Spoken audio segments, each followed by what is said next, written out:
the fact that you're not perfect doesn't mean that you aren't worth improving.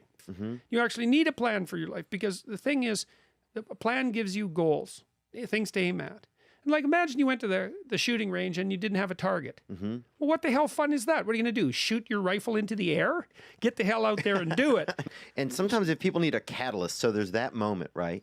Like for me, the catalyst was like, you know, I was experimenting with cocaine, and I sacrificed like a neat job opportunity with that. I had planned on being there for the job, and next thing you know, I'd spent the night doing cocaine. Right. So I realized, okay, this is a little out of my control, so I have to make this. But if people don't have that sort of, how do they create? Is there a way to create their own catalyst? Like you just said, like take a trip or. Well, one thing. Okay, so one of the things we talking about is I have this program online called. You can find it at selfauthoring.com, or you can find it on my website. Yep, and we'll put both the links right here. Okay, so one of the programs help you write about your life.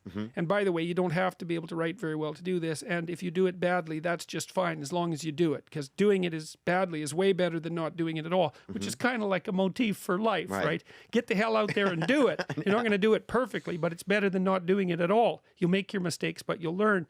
One part of the program, which is the future authoring program, helps people develop a plan for their life. You actually need a plan for your life, because the thing is, a plan gives you goals, things to aim at. And like, imagine you went to the shooting range and you didn't have a target. Well, what the hell fun is that? What are you going to do? Shoot your rifle into the air? There's nothing about that that's useful. Shoot your friend, shoot your wife. You're still shooting, but it's not fun. Right, there's no game. That's right, and the game is to hit the damn target. Okay, so first of all, there's no game without a target. All right, so fine, you need a target. And then you might say, well, is the game worthwhile? And the answer might be, well, how challenging is the place that you put the target? If it isn't challenging enough, if it's challenging enough, the game will be worthwhile. Well, there you go. That's the secret to life. It's like, if what you're aiming at is challenging enough, the game will be worthwhile. Well, it's not worthwhile. It's like, well, reconfigure your aims then. You're not aiming high enough. By your own judgment, say, well, this isn't meaningful. It's like, hey, man, you're not aiming high enough, because if you were, it would be meaningful. Yeah. Okay, so while the future authoring program says, like, look, the first thing you want to do is decide that you're responsible for taking care of yourself like you're someone hypothetically worthwhile. Okay, so that's the first thing. It's like the same, imagine you have a kid and you like the kid and you'd like things to go well for them. So you got to have that attitude towards yourself, despite all your flaws, which are manifold. And that's hard for a lot of people to get to. Oh, God, yes, and no wonder, because, you know, most of us are fixer-uppers and we need some work. And so it's not so easy to come out with the whole self-love, which is not something I'm not that comfortable with anyways. But the fact that you're not perfect doesn't mean that you aren't worth improving. That's the thing. I love that. So, okay, so then the next thing is, so get yourself in that state of mind. Just assume it. Maybe there's something in me worth redeeming. All right, next thing. Assume that if you aim at it, you might at least be able to get close to it. Okay. Right?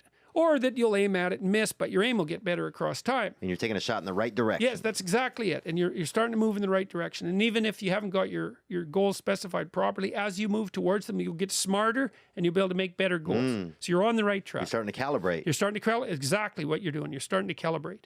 That's exactly it. And then the next issue is, okay, now here's another hypothesis. If you aim at it, you might get it. But you're not going to get it if you don't aim at it. Right. You might not get it if you aim at it, but you might get it. So that's at least you're setting up the preconditions. Right.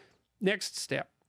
Imagine your life 3 to 5 years down the road, and you get to have what you need and want, assuming you're reasonable. Okay, so these are the things to consider.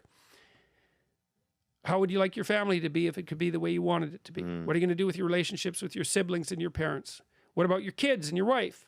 Your intimate relationship, right?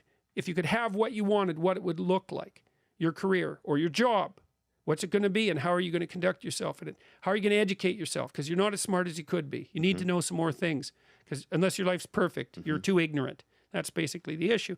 How are you going to take care of yourself mentally and physically? How are you going to withstand the temptations of drugs and alcohol?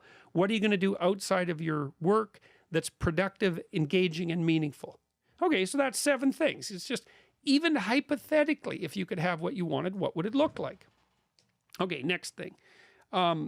Write for 15 minutes about what your life could be like in 3 to 5 years if you had what you want, just so you know. If you had what you want. Yeah. If you had what you wanted, what would it be? Right. Like, and don't be ridiculous Right. about it. It has to be, Yeah. it has to be You can't have a hypothetically castle. within your, well, you that's can't have- it. Next thing. Take stock of your idiocies and weaknesses and assume that in 3 to 5 years, they auger you into the ground and you are in the worst hell you could design for yourself. That's probable. Write out that, because that gives you something to avoid. Because when you're thinking, well, I have something difficult to do. Why the hell should I bother? It's like, oh yeah, so I won't end up in that hell. Right. Right, because part of it is, well, I want to get to where I want to go. That's kind of nice and it's hopeful and it makes you positive. But that's not enough. You also need to be terrified out of your skull. Yeah. And the only way to do that properly, well, I'm sure this must have happened when you decided to stop drinking. You must have thought, this isn't good. I'm not going to be funny anymore. I thought that. Okay. I thought there was going to be ramifications. Yeah. Okay, and so what were they? What did you foresee happening? I thought I wouldn't be funny. I thought that people wouldn't like me. I thought that I wouldn't be able to meet girls if I wasn't drinking or having drugs or. Right, so that those was what things. you were afraid of giving up if you stopped drinking. Right. What were you afraid of happening if you kept drinking? I was afraid of not achieving my dreams. I was Right. afraid of ending up a drug addict. So okay, so you were afraid you're going to die, or you're afraid you're going to become addicted. So let's say what would have life like been like you for you if you were addicted? So you don't have a career anymore. No. Right? So you've given all that up and failed. So that's fun. So that's going to drive you even more towards drugs. Yeah, it would have been all my dreams. It would have been miserable. Right. It would have right. been hell. Exactly.